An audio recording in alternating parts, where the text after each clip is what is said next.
He was tortured. He was taken out into the desert, separated from the two men he was with.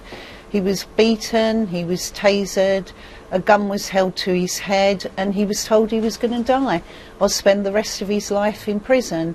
He then endured more graphic torture in his hotel room along with the other two young men that he was with. And this, you know all this because he has told you that. Have you seen him? Did he tell you this in person? Yes, he did. Obviously it's very distressing, and the information has been filtered through over a number of weeks when he was initially arrested, but he did make a formal complaint to the Foreign Office way back in August of last year. So what do you say to authorities in the UAE who say that a neutral party was appointed to investigate these allegations and to see if any torture had taken place, but found the claims to be untrue? I would say that that is insufficient. The evidence was not independent, and we're pressing for an independent inquiry. So what evidence is there other than the word of your son? They sustained quite horrific injuries. Them injuries are still on the three young men.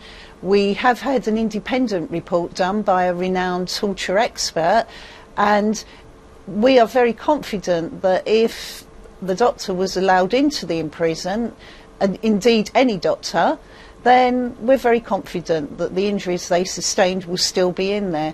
Also, when you are tasered, you are left with a deposit underneath your skin, and that stays with you for the rest of your life. So if a skin biopsy could be done, it would very much prove that these three young men were electrocuted. And given that the authorities in the UAE say that they have investigated this independently, they found these allegations by your son and two others to be untrue, how confident are you that a doctor will gain access and will be able to provide the evidence that you're talking about? We will continue to press and campaign for this to happen.